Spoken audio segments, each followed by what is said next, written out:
Hello everyone, welcome to What's Up Wednesdays.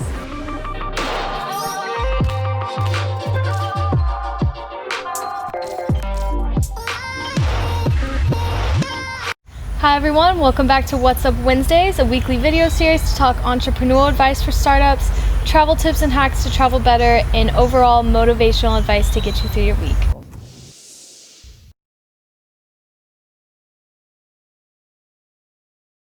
My name's Hannah, and this week I'm going to talk all about how to grasp a hold on empowerment to become a better leader and overall be a leader for your own life, which ultimately becomes a leadership kind of role for other people and makes you this sort of person that draws in energy that creates really positive impact.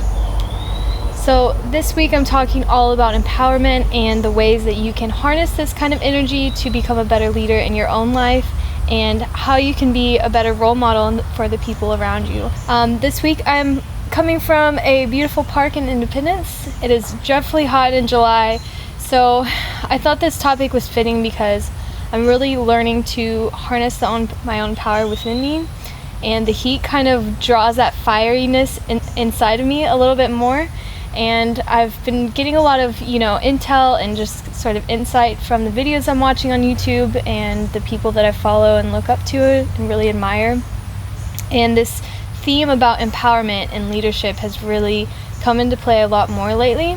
So I think that has something to do with some people that I've met recently, and these 5 things that I'm going to talk about just have really helped shape my life and ultimately made me step up my game for my own life. So the first thing that I recommend to drawing empowerment into your life is to define exactly what sort of leadership role you want your life to look like. I believe that we all have the power and capacity to be a leader in different ways. And if you can be a leader in your own life, that is an incredible thing to do, because ultimately you're responsible for everything that happens in your life. And so it's really important that you understand what sort of leadership roles and qualities that you possess. So just begin by analyzing, kind of yourself. What qualities do you bring to the table? What do you enjoy the most? What are your strengths? Are you great at talking to other people in groups? Are you better at starting more intimate conversations with, a smaller group size? Place yourself in an environment like those examples I just gave of how you can start becoming that leader. Because guess what? As soon as you speak out and use your voice and use your qualities and your actual, physical environment, that sort of, energy starts to build within you, and you start to show up more as a leader in your own life. Suddenly you're taking on tasks that you didn't think that you would be able to handle, or you're volunteering for a project at work that shows that you can handle more responsibility and ultimately more compensation. So keep that in mind. You start to show up and set those goals and hold yourself accountable to it, and every little thing that you do in your day starts to shape the leader that you are in your life. So that's step 1 and 2. That third step is probably the biggest step to becoming more empowered and a better leader, is that mental focus on all those qualities you know to be true about yourself, but just harnessing that power every single day, meditating with it, reaffirming it, telling yourself that all the time. And when you do that mental work, then outwardly you start to do more physical actions like volunteering for your different groups and showing up better for your partner and your friends, stepping up to more responsibility in school or work. That starts to come true because you've done the mental work and you know that you can handle it, and you know that you are that type of leader to fill that role. And you're showing the universe that you are ready for it. You are grounded, you're good to go, you know yourself, you are ready to handle it, and those opportunities start to come about for you. So the fourth step then is to be open to more possibilities and more opportunities to come into your life. So if you think about something as simple as someone giving you a gift, and I had heard this as a story before, and I thought this was so true, so it really spoke to me. This story went as, if a friend gives you a gift, say it's a sweater, and you say, oh, well, this doesn't fit that well, it's kind of, crunchy, not really my style, but, thanks for the gift. How do you think that's going to make the friend feel about giving you that gift? They might think, do they like it? Are they just saying thank you because they're trying to be polite, they automatically criticized it, so I feel like my gift isn't very valued. There's a huge difference from saying that to saying, oh my gosh, thank you so much for this sweater.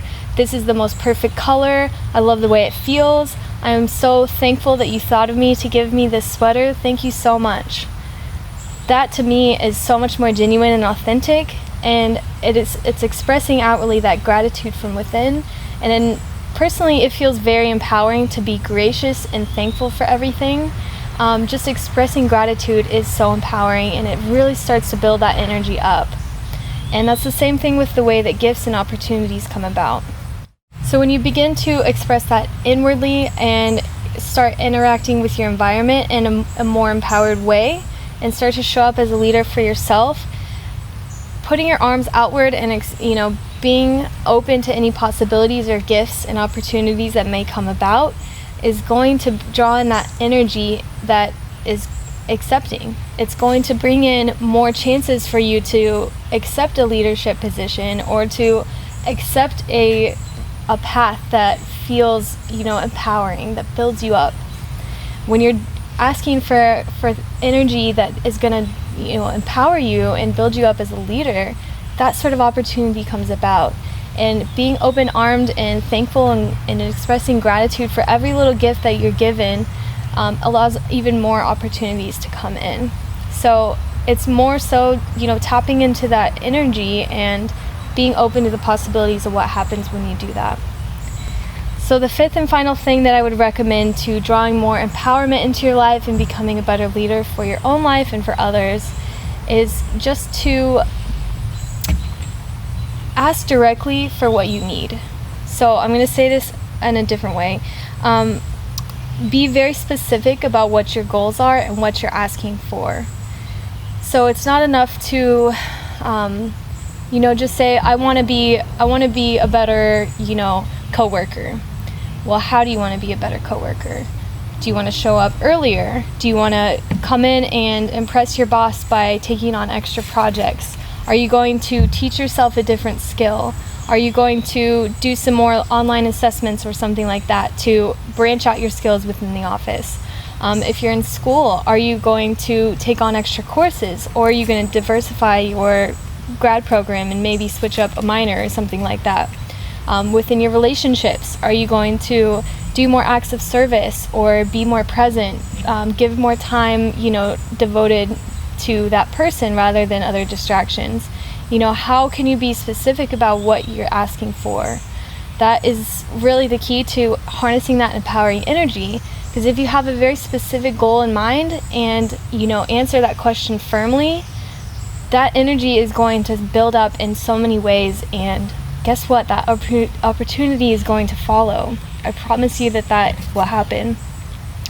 So putting that down on paper, exactly what you possess, what qualities you have within you, and how you are stepping up as a leader already, and then seeing into the future almost as if things are happening for you, being very specific about how you want that end result to be. That specific mindset and that specific goal in mind is going to align with different actions and opportunities for you to get closer to that goal. So nothing empowers me more personally than knowing that I'm one step closer to getting where I want to be, or getting closer to achieving something really great. So that sort of energy is unbelievable. And when you get to that fifth and final step, you will start to see a pattern of cycles that aligns with all the things that I just talked about, not necessarily in a sequence, but it happens. And if you pay attention to that and are very specific on exactly what you're trying to accomplish, it flows so much more smoothly, and you can really be in tune with what you need to do to align yourself better and get to where you want to be. So those are 5 ways that I feel super empowered and I'm becoming a better leader in my own life. And as I put these steps into action every single day, or week to week, month to month, year to year, I'll look back on old videos of myself recorded, little videos of me talking to myself, and I just notice a dramatic difference in the way that I present myself and my energy, my focus, the way that I can speak more fluently. So it really does change a lot. And being able to see where I've started to now is very empowering in itself. So I do think if you figure out some sort of system of more so like checks and balances, checking in with yourself, balancing out your time and energy to, accomplish what you want to do, being very specific and very mentally driven on how you're going to get there and what you want to accomplish. It happens over time, and you just got to keep going for it. You will see a dramatic difference in your life, and that's very exciting. Lots of big opportunities happen when you are open-armed, ready to accept that and become a leader in different ways based on whatever you're good at. So it all comes down to your talents and how you want to use them, and if you're ready and willing to do so. And I believe that you can, and I am really hopeful that these steps will help you along the way. So thank you all so much for tuning in this week. I hope you guys can join us next time. If you caught our video last week, we talked all about America's birthday and what freedom looks like today. So I recommend that. Definitely felt a little bit of truth coming from my heart because I told a very personal story from childhood, and it's just a very special time in this country. So I hope you can check that one out. We've got a lot of new trips rolling out with Alternative Perspective Travel. So if you are itching to get out but want to do it safely and travel the best way, make sure businesses are open, that they're safe and things like that, following COVID precautions, definitely hit us up because we're double checking everything. We're calling all the places ahead of time, so we got your back on that. Continue to stay safe and healthy. I hope you guys are having as good as a summer as you can. Definitely tune into our social channels for all the updates. And as always, if you want any accountability or need any help with these subjects or just a listening ear, definitely reach out. We would love to hear from you. And any sort of shares and likes to our page definitely helps to grow our audience and reach someone who might need to hear this too. So thank you so much for watching. We'll see you next time. Bye for now. Apparently the recording stopped, so I don't know why it did that.